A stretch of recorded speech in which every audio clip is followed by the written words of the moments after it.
February 22nd is Human Trafficking Awareness Day, and Alicia Boothe, co-chair of the Anti-Human Trafficking Committee, and Natasha Hercules, Anti-Human Trafficking Committee member, are joining us today. They're with the Peel Children's Aid Society to tell us about human trafficking and the ways that it's affecting one of society's most vulnerable populations, which are children in the welfare system. Thank you so much for joining us today. Really important subject. And I want to just dive in. What exactly is human trafficking? What is it? What forms does it take? Thank you so much for having us join you today. We really appreciate the opportunity to bring some of this learning and to share with the community at large, because this is how we combat human trafficking. But just a quick snippet, we could talk forever about what human trafficking is, but it happens in various forms. It could include labor trafficking, most commonly human sex trafficking, and that's part of what we addressed here at Peel Children's Aid Society, along with some of our community partners. But other things could be like forced labor, child marriages, child soldiers, even there's so many, but those are a few that are seen all over the world. So when you think about Peel and even the Greater Toronto area, just in general, obviously, we all like to imagine that it isn't in our neighborhoods, it isn't as prevalent. But what are the circumstances in Peel and the GTA in terms of prevalence? I would say that this what we're seeing the most of, or what the most prevalent thing that we're seeing here is a lot of sex trafficking, particularly child sex trafficking. That's something that we're very concerned and worried about: underage girls being trafficked, the vulnerability of these girls and where they're being found, and how their traffickers are finding them, and kind of what are they doing to kind of get them to engage in some of the concerns that we're seeing. So I would say that sex trafficking is certainly one of the major concerns that we have, and the majority of our victims tend to be underage females. So that's something that we're also very worried about, and we know that traffickers tend to generally go out and look for vulnerabilities, including girls that are maybe having some form of hardship in their life, unstable housing, or even family issues, or things that they tend to pry on and tend to kind of use to wheel the girls in to get them to engage in conversations and manipulate them and force them into doing the things that they're doing. Yeah, so really preying on, unfortunately, on those vulnerabilities to kind of start the grooming process, if you will. And then what are some ways that perpetrators take control over their victims or gain that control? So this is a question that a lot of people ask, particularly caregivers, parents and guardians, those who work in supporting children, teachers, etc. But some of the ways that we have seen traffickers really manipulate young women primarily, and I want to say that it's not only young women, but majority of survivors and victims of human sex trafficking are young ladies. And so one of the ways that we often see is through really that psychological manipulation, right? It's befriending them, whether it be the trafficker themselves or the recruiter, who sometimes is really a peer. It could be someone at school in their classroom. So that's one particular way, befriending them, and all of a sudden you've now accumulated a debt that you have to repay. And part of repaying it then becomes becoming involved in conducting these sexual acts in order to pay back whatever the person says they might be indebted for. Another way is through really that love bombing, or oftentimes there's a term that's used like the Romeo sort of pimp or the Romeo trafficker, someone who presents as a significant other, oftentimes a boyfriend, who will then say things like, if you love me, then you will do A, B, and C, in order to prove that you love. And so really a lot of it is it's really psychological. It's really that emotional manipulation. It's often isolation from that young person's network. So more and more, they're spending less time with family, with friends, with their close networks, and being isolated towards now this trafficker and the trafficker's community, and being made to believe that this is their real family. These are the only people that will care for you or take care of you. And then there are, the instances where a trafficker will control with violence and with Mhm. threats, whether towards the individual or their family members and loved ones. And so, in order to try and protect themselves or others, then young people kind of feel cornered and feel like they have to follow through with whatever is being asked of them in terms of the sex trafficking. And if you combine all of these factors, these ways of control, I would imagine that would make it incredibly difficult, even if you could try and intervene. You met somebody who was going through this, it would probably make them a little bit, perhaps, avoidant or suspicious of whatever help you're trying to give them. Like, I would imagine that would be difficult to separate from that control in that moment. Right.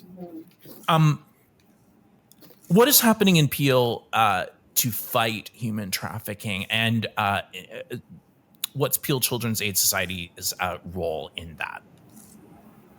Well, we're really proud actually in Peel of the work that we're doing, kind of to combat some of the human trafficking concerns or issues that are arising within Peel. So one of the things that we're really proud of is our collaboration and our partnership with community services and partners, particularly our work with the work that we're doing currently with police and other agencies, including Elizabeth Fry and Courage, which is our integrated service hub within within Peel. And then through them, what we're doing is just really developing different strategies, initiatives really that we're really going out into the community. We're really looking at trying to figure out ways to go into the schools to do some community education. We're really looking at committing ourselves and dedicating ourselves to various services and establishing safe spaces for victims to go to and being able to get that immediate need that is needed to kind of help them navigate services to confront and to maybe charge the abusers, those that are out there that are manipulating them. So I think that is a big part of the work that we do, specifically at Peel. When young people are coming in and working with us, we're trying to create safety for them. We're building that trust, and we're trying to get them to navigate those services in a manner, in a way that feels safe to them, that they feel that they have some control over. And we do oftentimes will use Encourage, which is, as I said before, the service hub that offers more of a trauma-informed, client-centered way of really just looking at victims and those that are really at risk of being trafficked and just getting services to them. And through that service, there's multiple different services that are attached that they're able to navigate quickly to help them with shelter if they need it, clothing if they need it, counseling, lawyers, any of those supports that are there, they will be able to have access to that within Peel. So I know we've talked about, from maybe the perspective of what victims are going through, but in terms of the community awareness, what are some of the warning signs that an adult, a friend, might observe? Like, what should we be watching out for? Yeah, there's so many things, and I think sometimes that's what makes it a challenge for the community, is that you could see something and wonder and worry, and it may have nothing to do with human trafficking, and then another time you may see the exact same sort of behaviors or characteristics, and it is a telltale sign. So it's challenging to be able to identify, but not impossible. And I really encourage people to say, just trust your gut, trust your intuition. Like, if you think it's a sticky situation or something seems off, then do the inquiry. But some of the things that people might see is a change in behavior, like I mentioned earlier, being more isolated from friends and family, community networks, things like that. For young ladies, sometimes it's being in possession of items items that maybe are outside of maybe what they can afford. If a young person is working a part-time job, but all of a sudden they have these high-tech gadgets or jewelry or new clothing, getting their hair done regularly, nails done regularly, things like that. The full kind of glow up, the makeup, all those kinds of things, and that's not necessarily common or usual for them, then that might be a warning sign. For young men, sometimes it's equally the new clothes, the new shoes, the electronics, sometimes more than one device to be able to communicate. So there might be an extra cell phone or a tablet, that's found in a young person's room or amongst their belongings. Even the pattern of changing clothing. So, they're in one thing, but then you see them out on the street and they're wearing something else that maybe is not sort of characteristic of what they would normally be wearing. Fake Interesting. ID, fake IDs, or even tattoos or other things that would be form of branding. So sometimes for a girl, it could be like a pendant on a necklace, or it could be a charm on a bracelet. That could be something else as well. That becomes a warning sign. And sometimes it's the emotional things, right? It's the lashing out. It's becoming overwhelmingly anxious or overwhelmingly sad, tearful, little things that would trigger someone that maybe wouldn't trigger them the way that they were before. And so just changes in their overall interactions with, loved ones become telltale signs as well. And so it's something to be mindful of. I mean, a quick example, I think it was about last year this time, I was in a local mall and came across a young lady in the bathroom who was changing. And I said to Mm. myself, this is exactly it. This is the human trafficking. And, got into a conversation with her and just reminded her even that the day was National Human Trafficking Awareness Day. And, she whispered at one point in our conversation, she whispered over to me and said I might be hearing from her after I gave her some resources, because she knew that I picked up on what was going on. And without being, blunt and saying it, she was like, thank you very much for this info. You'll probably hear from me. And so it's Wow. moments like that, the community needs to keep their eyes open to be able to say, where is it happening around me? And if it is, be ready to share that there is help. Even if you don't know what it is, whip out your phone and Google, human trafficking support. Like, you'll find something, but we need to be aware. Yeah, that's kind of what I was curious about. Obviously, and very powerful story. And there's one person who is incredibly fortunate to have, you know, somebody who works in that field Mhm. uh, intervene on her behalf. But what can a layperson do? Either someone related or just an adult who's seeing something that's maybe not quite right. Like, what do we do? I think that's where it's for me. I always kind of, when working with families, I always say to them, just be very open. Be open to hearing, be open to seeing, be open Mhm. to trusting your instinct. And when I say that, you have to be ready to have an open and honest communication with the person that you want to help, with the person that you're feeling that might be at risk. You really want to encourage them to kind of talk about safety. What does safety look like for them? Mhm. Kind of giving them the means that they need, because they may not feel comfortable or they may be scared to come and say something to you. So it's really and truly just helping them navigate, well, what can you do if you're in that situation? How are you protecting yourself? What are things that you can do to make things a little bit easier for you? You want to also, if this is someone that you may seeing coming back into your home, because they might be going out and having to do this kind of work and then having to return home, you really want to be checking on, if you can and have access, checking privacy settings to make sure that they're kind of not, they don't have that same type of interaction, or there's a blocker with people that may be online that we can prevent them and limit their access to. We want to know that the games and apps and platforms that children specifically are on are Mhm. safe, and that we're reducing any ways in which there might be predators out there trying to get them. So how can we limit those access? How are we communicating? How are we checking in when they're on those games? Ensuring that they're not always private and alone and behind closed doors all the time, and asking them questions about the things that they're doing, so that they can see that we are involved, to see that we are here and that we are present as family or loved ones or parents. But then you also want to, if you have the ability to even put a parental control on some of the apps or some of the things that children are doing online, those are another great ways of kind of keeping your kids safe while you're out. But when kids are going out into the community, you want to make sure that they're maybe going out with other friends, making sure that they have understand that there's a safety plan, and you can use those words. What does safety look like? If you feel Mhm. uncomfortable, who can you call that's going to give an immediate response? Who should we be talking to if you feel that you're out there and you feel that you might be at risk? You want to put all of those pieces in place for young people, and sometimes for people that may be feeling that they're alone. It's how do we build up that networking around them to ensure that they feel that they're supported or have extra people around them or services around them that they can access so that they can get that support if they feel that Mhm. they may be at risk of being trafficked.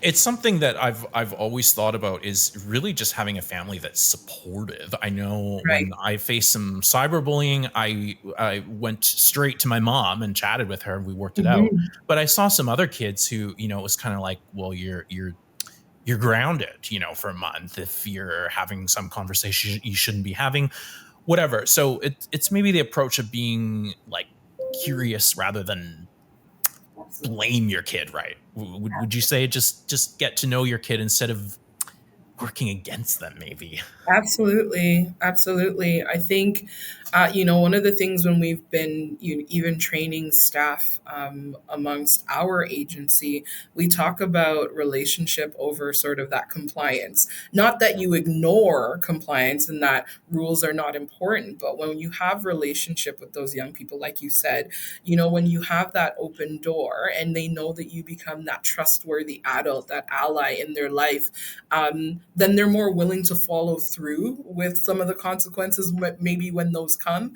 But it's really about having that open relationship to be able to discuss things like healthy relationships and understanding boundaries and all those kinds of things so that a youth is more open and apt to want to come speak to you then and even inquire and ask the questions without fear of judgment. And I think that's why a lot of young people occupy secrecy, right, around this Hmm. kind of thing, is because they're worried about the judgment that they might receive from the adults in their lives. And so if we can present ourselves as people that are going to be free of judgment but really, like Natasha said, invested in their overall safety and well-being, then they are more likely to come and share and be honest about what's going on. And maybe they won't come and share, but when we do ask, they are more likely to answer truthfully.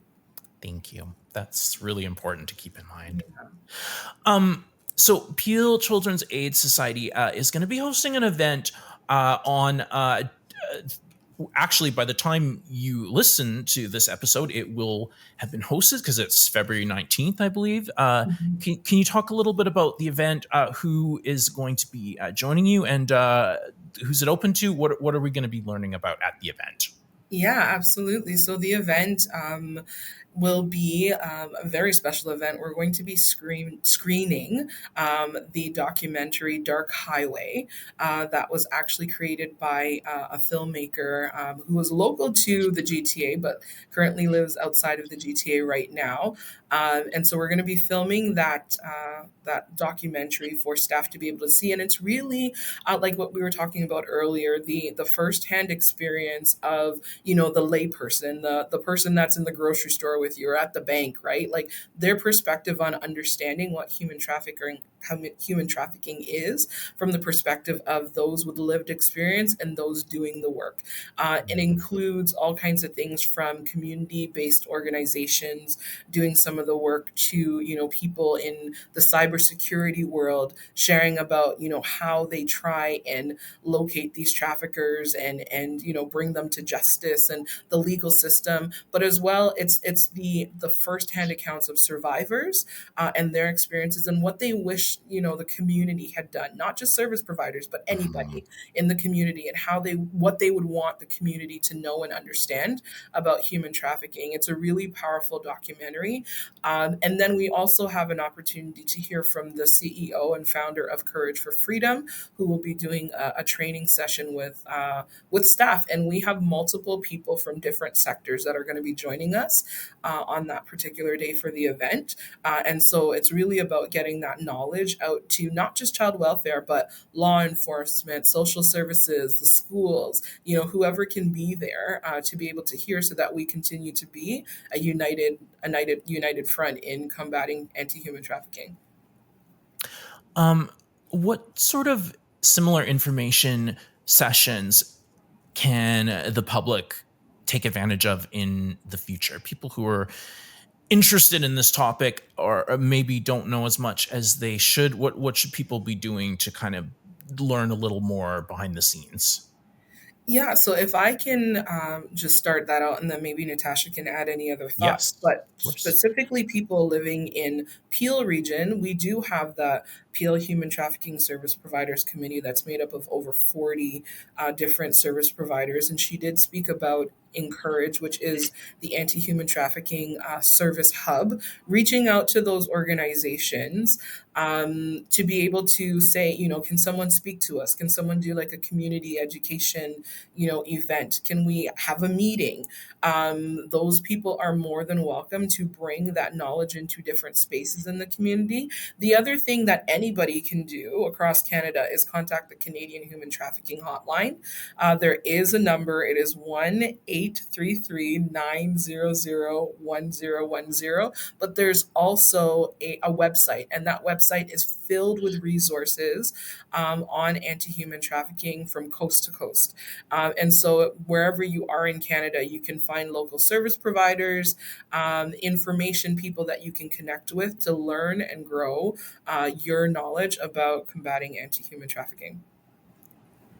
That's a Thank you. very good answer. Can I just add something for those that do live in Peel region or are close by to even our office? We do have, Alicia does work in a new department called our YHU department, which is a youth drop-in program. And it is very much that. It's a drop-in wellness hub where we may not have the direct services that you need, but we certainly can help navigate services for you. We're here. I think any service providers within the Peel region really and truly will be open to helping to navigate services for you. It's not something that we may have all the answers to, but we certainly are always open to walking with you and helping you navigate services as needed. I wanted to give each of you an opportunity just to chat a little bit about your roles on the Anti-Human Trafficking Committee and what it looks like and what kind of impact do you see that the committee has at Peel Children's Aid Society? Mhm. Yeah, maybe I'll start. So I've been the co-chair of the committee myself, along with another individual named Arthi. And so we have been chairing the committee since its inception. We've been around now, I want to say we're going into our fifth year, if I'm not mistaken.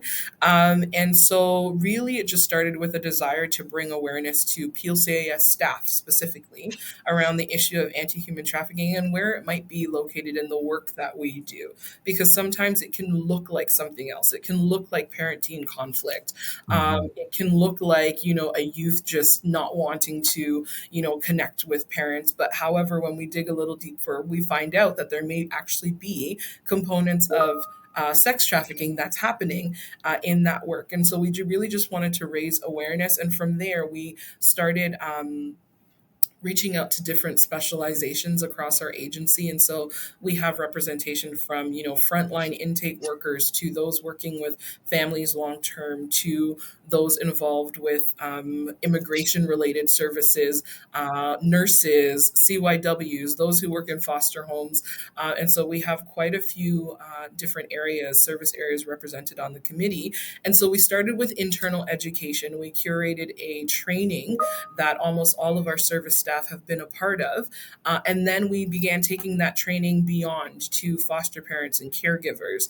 And we have partnered with other community agencies that we know of to bring training and awareness to the community at large. And so that's part of what we've been doing as a committee, really just promoting that education.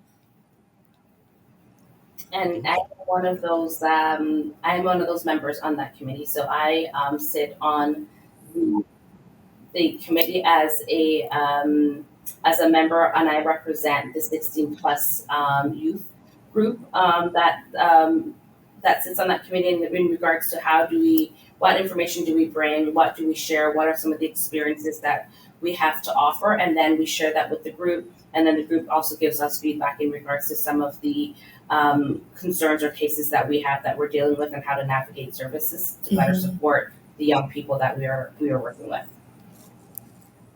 Thank you.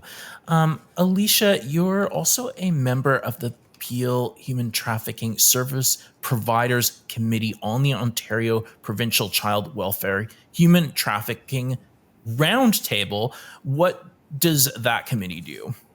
Yeah, so we spoke a little bit already about the Peel Human Trafficking Service Providers Committee being that organization of over 40 um, 40 different organizations that really we come together on a monthly basis to look at the issues and the trends that we're seeing across Peel region, but also to focus on the call to action, right? Like, what are we focusing on? What are we seeing across the region of Peel right now? One of the things that we're really concerned about is the younger age of, children.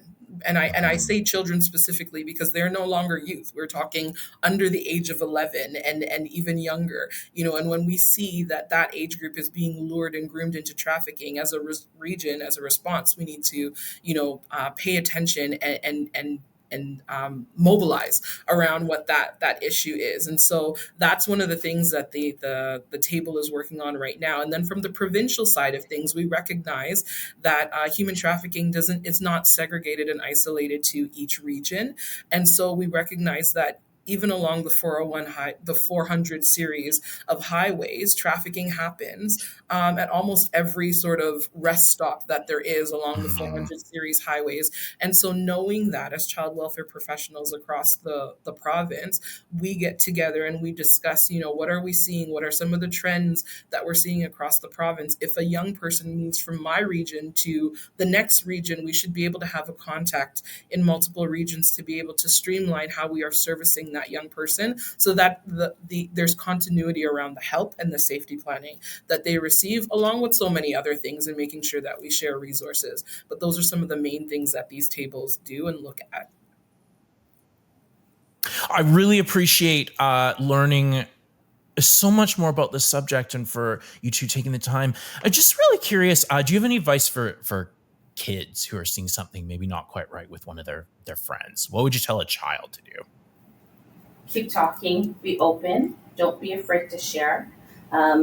It's okay to know that you're not alone in this, that you can be tricked. It's easy to be tricked by others, and that you should tell a trusted person and ask for help when you need it. And if you can't, just explain and share your stories, and know that there are supports out there that are ready to help you. Thank you so much for joining us today on The Pulse. Hope to get you back on the show in the future. Thanks for your time. Thank you so much. We appreciate it.